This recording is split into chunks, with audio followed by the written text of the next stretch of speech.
Mangwanani mhuri yeZimbabwe. Muzuva ranhasi ndina madha vari pano nemwana wavo. Madha vakabva kumusha nezuro, tanga tichigarisana navo madha ava.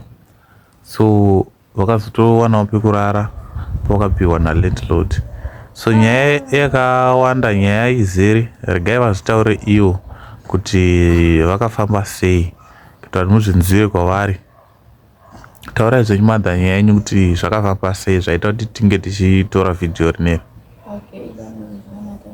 Ndingati nyaya yakaitika ndeyekuti seruzuva kwei ndakabva kunoku ndine nhombo. Chokwadi.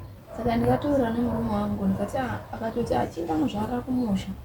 Wazvara kumusha kana mwana ati kure kure ndozotumira mari yekuti udzoke. Ndokuenda musha kwandiraita. Ndikaenda kumusha paya ndikamuzvara mwana wangu. Tichitotaura pafoni tichitowirirana. So mwana akazotava pa 3 months manje. Echiti mwana achitumira mari yekuti ndidzoke mwana akufambika naye. Foni achatobatiki. Ndakashingirira 3 months 4 months ndakagara kumusha ikoko. Saka sofa ane mwedzi ungani mwana? Ane 5 months. Ndakagara kumusha pa 4 months. Chingoti apo munhu achabatika foni yake isingachatoiti kuzama kuisa mameseji WhatsApp ningoti kakawani fonera nhamba dzachadzipinti. Zvakagoneka chii ndite plan yekuti ndiende. Ndobva ndatokumbira mari kuna mama. Mama ndivo vakatonipa mari yekuti ndive kuno ndobva ndauya. Ndosanganiza nemashura munhu achagari pano. Saka alright, imimi pamakakumbira mari kuna mama, manga musina kutya here kuti sezvo munhu asingachabatiki pafoni maakukwira bhazi kuuya kunoku, manga musingatyi here kuti munosvika munhu asipo, kana kuti manga muchipaunawo sei ipapapo? Apa unongoti murume wako zvinosangana vanhu zvakawanda. Ndangoti apa murume akabirwa foni zvinoitika, murume mabona foni anobiwa. Saka ndikati ndonoona zvinenge zviripo panzvimbo, regai ndiende.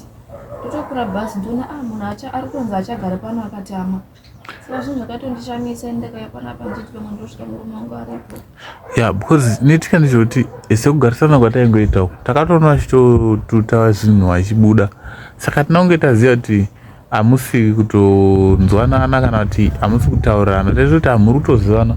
So tasingatombotarisira kuti pamuchauya muchananga panapa, taitongoti hamuchananga kune murume wenyu achatokutambirai kubhazi then motongoenda kwakugara, kuti tisingazivi kuti zvakatongoitika izvi musina kana chamunotomboziva imimi. Ndanga ndisina chandoziva chaiko. Ndatongoti nongosvika ndoona murume wangu ari pano. Zvino zvatondishamisa chaiko. Handizvida story valandlord handipa pekuvata apa. Handizvi kuti ndaita sei nemwana. Handizivi hangu. Zvakaoma madha. Saka imimi mungadawo kuti kudii kumhuri yeZimbabwe, zvamungadawo kutaura maererano nechimiro chamasangana nacho ichi, mungadawo kuudza vamwe kuti kudii kumhuri yeZimbabwe?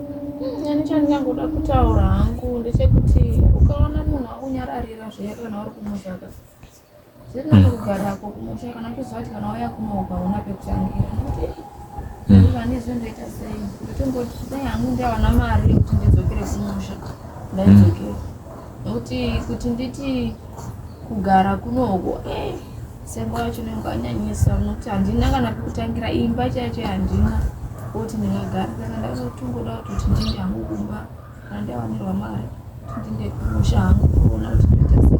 Because kutanga zvinhu nemwana mudiki kudai so zvinonetsa, zvinhu zvinonetsa. Uchada kusiya mwana uchienda kubasa ukawana basa uchada kudai, saka zvinhu zvinenge zvakangooma.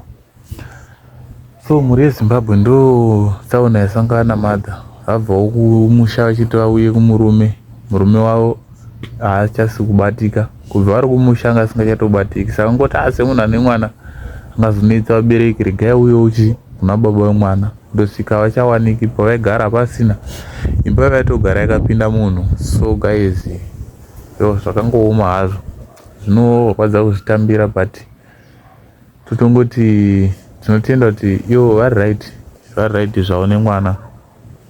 So rubatsiro rwava kungotodiwa apa nderekuti vadzokere kumusha, nderekuti vadzokere kumusha madha. Saka tingati mashoko enyu ekupedzisira mungada kutaura ndekuti chii, then tivhare zvedu kamera yedu. Mashoko ekupedzisira kutaura ngatoti zvizhinji ndatotaura, ndengoti ndikatongoona mari yekuti ndidzokera hangu kumusha. ndakatooma handinoziva ndichangasangana nedambudziko rakadai so ndikatoyawo ndichoti pamurume wangu akabirwa foni kana kuti manje zvatondomera manyima 1 pakashata. Alright, mhuri yeZimbabwe ndo nyaya yaitika panapa, ndo zviri kuno. Tinotendawo kune vachakwanisa kuda kubatsira kuti madha vadzokere kumba nemwana. Tinotenda mhuri yeZimbabwe.